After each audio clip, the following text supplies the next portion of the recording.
I got 100 on my dash, got 200 in my trunk. Name in the grab bags, put my Bible in the trunk. Taco vodka on the top of my binocular, I'm drunk. How can I make them popular? Pop 'em when I want. See, I'm living with anxiety, ducking that sobriety. Fucking up the system, I ain't fucking with society. Justice ain't free, that's what justice ain't me. So I justify his name on the obituary. Why you wanna see a good man with a broken heart? Once upon a time I used to go to church and talk to God. Now I'm thinking to myself, hollow tips is all I got. Now I'm drinking by myself at the intersection park. Watch you when you walk inside your house. You threw your briefcase along the couch. I plan on creeping through your fucking door and blowing out every piece of your brain till your son jumped in your arm. Cut on the engine and sped off in the rain. I'm gone. Somebody said you bumped your head and bled the floor. Jumped into a pit of flames and burned to cold. Drowned inside the lake outside where you flow.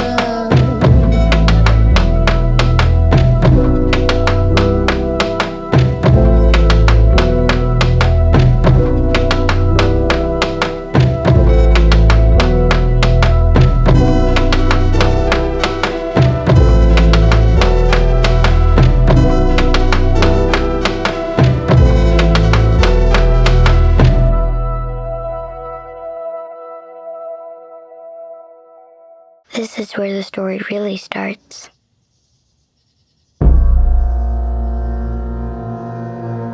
It's now the 14th of August as of the time of recording this video, and over the past sort of 5 or 6 months we've had a very successful year in terms of horror.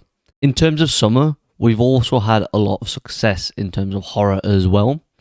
The summer writ large has been sort of hit and miss in areas, but this genre particularly is one that I feel like has fired on all cylinders this year, and regardless of what it is that you like, there has been something for everyone. So at the start of the year, we got Sinners and Final Destination Bloodlines, I believe within about a month of each other. Sinners is obviously, I would say, one of the best films of the year. I feel like it's dropped off slightly for me. It's probably about top 5 now, rather than the best movie of the year when it first came out. Final Destination Bloodlines is a very fun movie. It sort of understands where in its genre it is. It's not really trying to be overly expansive. It's not trying to become something it's not. It's not trying to be art house horror, nothing like that. Then we got 28 Years Later, which is still, for me, probably my favourite film of the year so far. It is unique in terms of its message, but also its stylistic qualities. Cinematically, it's unlike a lot of things that we've ever seen before, and it's just utterly unique in the horror genre, and I love that film. Then we got Bring Her Back, which is from some of my favourite young directors, the duo Raka Raka from here on YouTube, and they have made one of the most disturbing films I think I've ever seen. It's really fucked up, both psychologically and physically. The body horror of that film, even though it's only 1 or 2 occasions, is really messed up. And then, as we come towards the end of this summer, we have a double hitter, and in the first leg of this double hitter, we have Weapons by Zach Cregger, who made his debut in 2022 with Barbarian, which starred Georgina Campbell, Bill Skarsgård, and Justin Lon. This was a really interesting debut from Cregger. It suggested that he was interested in something unique, how society plays a role in the breakdown of families or areas like Detroit, where the film is set. And going forward into Weapons, this second feature, we can see an expansion of that idea. We can see how something that Cregger is uniquely interested in is the collapse of societies. In Barbarian, that's one household and one neighborhood. In Weapons, that's a whole town. And then with Cregger's third feature, Resident Evil, that's a whole world. So it's very interesting to me to reflect on both of these films and then his sort of fun movie, as he's characterized it, Resident Evil.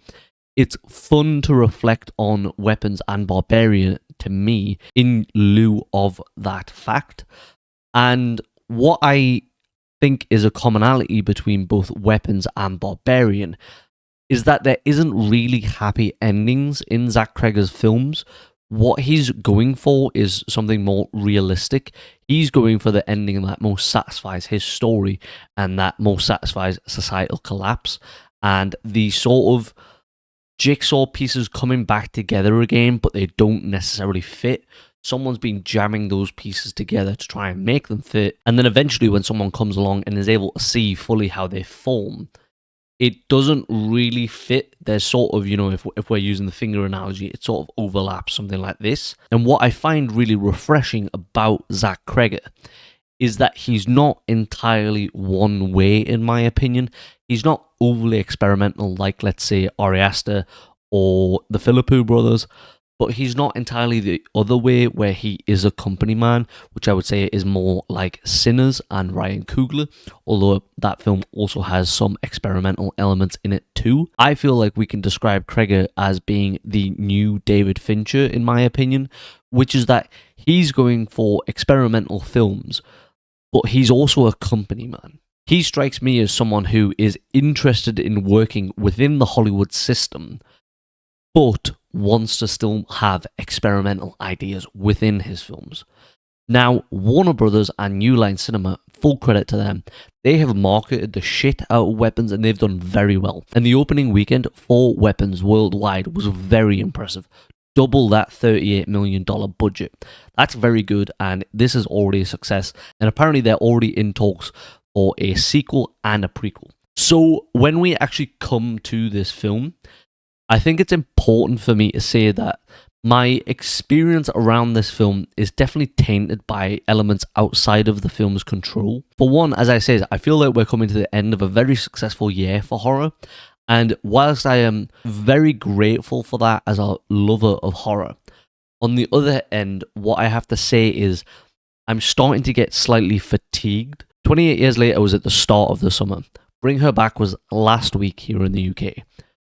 Now we have Weapons. Next week, Together is coming out, and I just sort of feel like I'm running out of things to say about these films. So maybe this review, for people that are following along on the channel, this review will feel fairly redundant and like I haven't got very much to say. The cinema experience that I had for this film was the worst experience I've ever had in the cinema. I'm not going to get too deep into that, but genuinely, if someone asks you to stop talking, stop talking. I don't think that's very hard, in my opinion.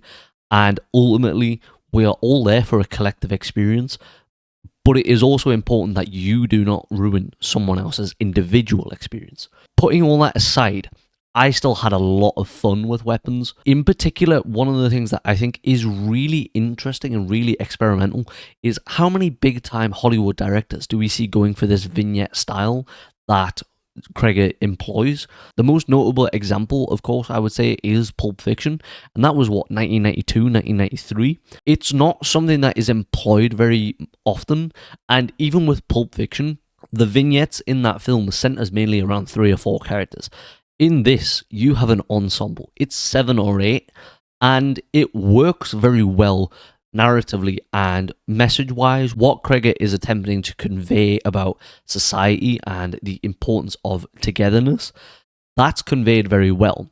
On the other hand, where the film does struggle is that I don't ever feel truly connected to any of the characters, but I'm not sure that Cregger wants you to feel necessarily connected to any of them. Let's say you have 10 minutes with Julia Garner's character, Mrs. Gandhi. You have 5 minutes where you're like, oh, she's not a great person. You have 5 minutes where you're like, oh, okay, I can see where maybe she's upset about what's going on, or I can feel sorry for her, or I relate to her on some level. After that 10 minutes, you don't see her again very often. And it's a very interesting tactic that he employs of basically presenting this buffer between the audience and what's happening on screen, where he never wants you to feel fully invested with one character. And I think that that in some way is a reflection on his opinion of society, which is that we get a vignette into each other's lives, but we never get the full picture. And it's important for us to reflect on the fact that we only have an aspect, we only have 5-10%, let's say, of a person's life.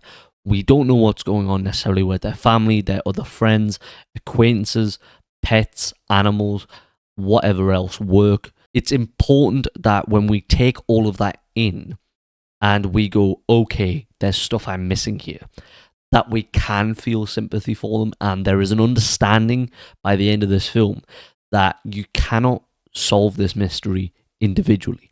It can only be done on a societal and a collective level. I do still think that because of this employment of the vignette style, that some of these vignettes feel quite side story, and as a result, some of the actors feel underused. So, for example, Austin Abrams and Alden Ehrenreich, they're both very good in this film, but they're not in the film very much, and I don't really feel there's a conclusion of those characters' arcs. But also, again, I don't really think Cregger is interested in concluding their arcs. They are tools to maneuver around in his film, and that's all he's interested in. They're not deep characters. They're not characters who are important to the story, or their lives aren't important to the story outside of what they serve. And one of the ones that feels particularly underused, in my opinion, is Josh Brolin, but that is also because he is such an overwhelming force whenever he is on screen, that as soon as he kind of isn't in the film, I was a bit disappointed. But also, the time we get with all of these characters is still worth it, and I think on a second viewing of this film, it will benefit a lot for me, which is an understanding that I am not meant to be here for the characters. It's the story and how all these characters link to form a cohesive narrative. The narrative is king, not the characters.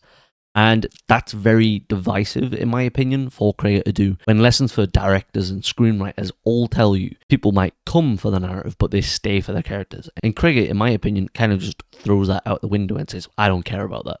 My narrative is king, because my narrative will get my message across. And I think that's very interesting, and it doesn't necessarily work entirely for me, but I've had a lot of horror that does work for me. And I also think, again, that I think part of the reason why it isn't working necessarily for me is just that I feel a bit burnt out. And if I go again to see this film in 2-3 weeks, I think it's going to probably bump up in my rating of the film. And my rating of the film is also already pretty high anyways. I think the standouts in this film are both Julia Garner and Austin Abrams, which was a surprise because the only thing I'd seen Julia Garner in is The Royal Hotel, which was that terrible film set in Australia about a woman that I believe looks after a pub or something, and then they burn the pub down or something. It's a very weird film. I don't think it's very good.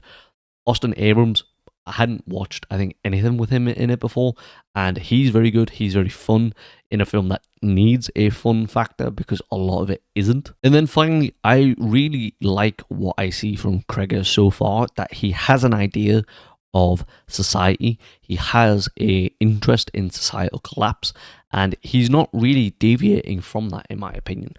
That's what he's interested in.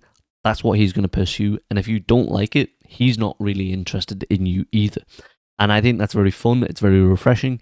It's not altogether art house. It's not altogether company man. It's a blend of the two, which again is very David Fincher of saying, I'm going to be experimental, but also I want to work within the system. That's very refreshing to me. You know that Cregger isn't going to do a Marvel film, for example, but you also know that he's not going to go and do a Ari Aster style film. It's refreshing to have a blend of the two and an understanding from a director that both of these styles are necessary. You need directors that do independent films and you need directors that do company films. That's very interesting to me, and in a time when independent cinema is reigning more and more, particularly with the horror films that I've already said, the majority of those are independent films, or at least have some independent or experimental idea about them. I'm very interested to see what Zach Cregger does next. I love the Resident Evil games, so I really look forward to that.